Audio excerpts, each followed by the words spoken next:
Hey guys, welcome into the Mailbag powered by MondoPad. I am Sarah Hecht, joined by Casey Holdahl.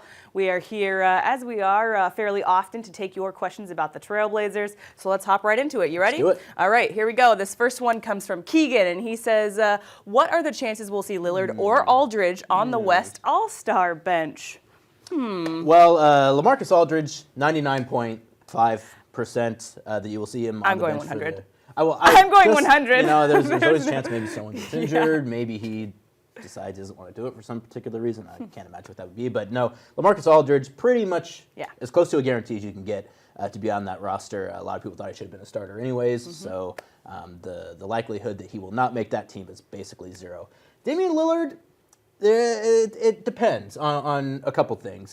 First and foremost, it depends on injuries to other guards in the Western Conference. If Kobe Bryant and Chris Paul both play in the All-Star game, Kobe Bryant being voted in, and as someone who's voted in, pretty much has to play if he's physically able to play. And if Chris Paul comes back from his injury before the All-Star break, you figure he's a shoo-in as well. Hurts Damian's chances quite a bit if both those guys play. If one of them doesn't play, I think there's a real good chance. Damian he's been in a little bit of a slump the past week and a half, 2 weeks with his shot. Not sure how much that will affect coaches' decisions. They'll take that into account, but I think a lot of coaches vote primarily on how well a team is doing, and seeing as well as the Trailblazers have done, I think there's a consensus out there that they deserve two All-Star spots. The one caveat to that is Tony Parker for the San Antonio Spurs. He might be the only Spur who makes the team, and I think for the coaches as well, especially when you're dealing with a guy like Greg Popovich and a team that's been so consistent, I would have a hard time believing that the coaches wouldn't put anyone from the Spurs on the Western Conference roster, and Tony Parker seems like the most obvious one. So Damian, I'll say it's more of a coin flip. I'll say 50-50 for Damian. LaMarcus, almost 100%. I'm going to lean a little bit more towards Damian making it, being selected by the coaches and not necessarily based fully on injury. And let me rephrase that, not as an injury replacement, because I think that coaches are also going to take into account that, they think about other guys. They think about guys in their team. Do you want a guy that's just coming off injury to be in the All-Star game? Are you going to vote a guy that you don't know if he is going to be able to play, like a Chris Paul, into the All-Star game? These are things I think that guys that coaches hopefully will take into account. We heard Terry Stotts the other day talk about how he really focuses on record. You heard the guys on TNT talk about how, Kenny says, I only look at the guys on the top 6 teams for the most part. So I think that Damian's chances are very, very strong to get voted in by coaches and not necessarily just as an injury replacement. But I guess we'll find out on Thursday, right? We will. Yeah, Thursday we'll at 4 p.m. It'll be a fun one to find out.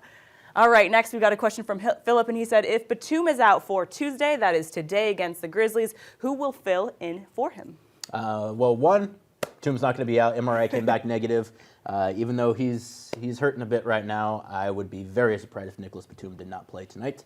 And as a matter of fact, he's played pretty well the past couple games as well. He got close to a triple-double the other night, not in Golden State, but the night before that in Well, and he's been on triple-double watch, I feel like, multiple times. Orlando Williams from the Court Report, guys, he has a theory that the injury makes Nikola focus a little bit more, and then that little bit edge of focus is able to make him kind of create, and he does have to be a little bit more creative and make sure that he is it also lasered forces in. him to maybe pull a little bit back on his own offensive playmaking as well and kind of make plays for his teammates. But just to answer the question, if he were out for this game, I really think with as well as he's been playing, even though it's not a straight position-for-position swap, I think they'd go with C.J. McCollum to start in that spot. Given the fact that Dorell Wright hasn't really played a whole lot in the past month, I think that C.J., I think they feel okay with putting Wesley at the small forward and then having C.J. at the 2-guard and Damian at the point, even though Terry Stotts has said he doesn't particularly like to play Damian and C.J. together, but an injury might be something that would force his hand in that regard. And in tonight's game specifically, with Mike Conley being day-to-day and being one of their best perimeter defenders, you can get away with having maybe a smaller guard set than you would if he was playing. So that's something that is a factor it would as well. also depend on matchup. I think that's a very good point. Yes, definitely. All right, lastly, we have a question from Wade Johnson. He says, is Dorell Wright going to play again this season? If not, why don't they throw Claver a bone instead?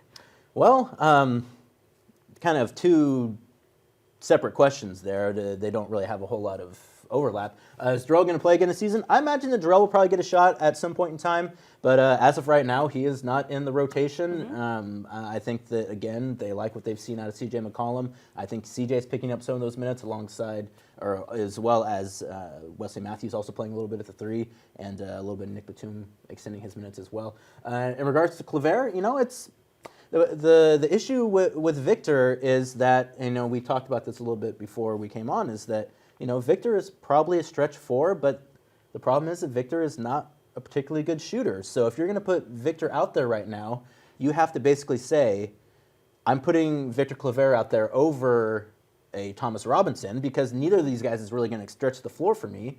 So it comes down to who's a better rebounder, who's a better defender, who's better in the paint. And I think that's Thomas Robinson at this point. Yep. Victor, not really with the speed and athleticism to play the 3 in the NBA. I don't think we've really seen him have a whole lot of success with that. And again, in Terry Stotts' offense, he needs guys that can stretch the floor.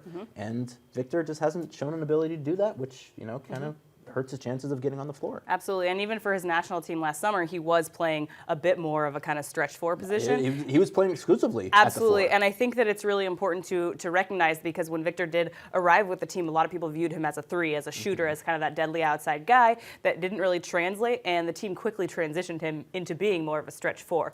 And when you struggle as a shooter, both in Dorell and Victor's case, if you are a guy that is supposed to be a shooter and you're struggling to get that shot to fall, you're not going to find a spot very easily in the rotation. So you're going to have to wait to get a good chance and then hopefully show some success to be able to crack back into that. Yeah, you don't have many options to break this rotation right now. And when you do get those chances, you got to take full advantage of them. So absolutely. To be seen. Thank you guys so much for joining us for the Mailbag powered by Mondo Pad. We'll be taking your questions again soon. You can get them to us using the hashtag TBMailbag or by emailing us at mailbag@trailblazers.com. Again, I'm Sarah for Casey. We'll see you guys next time.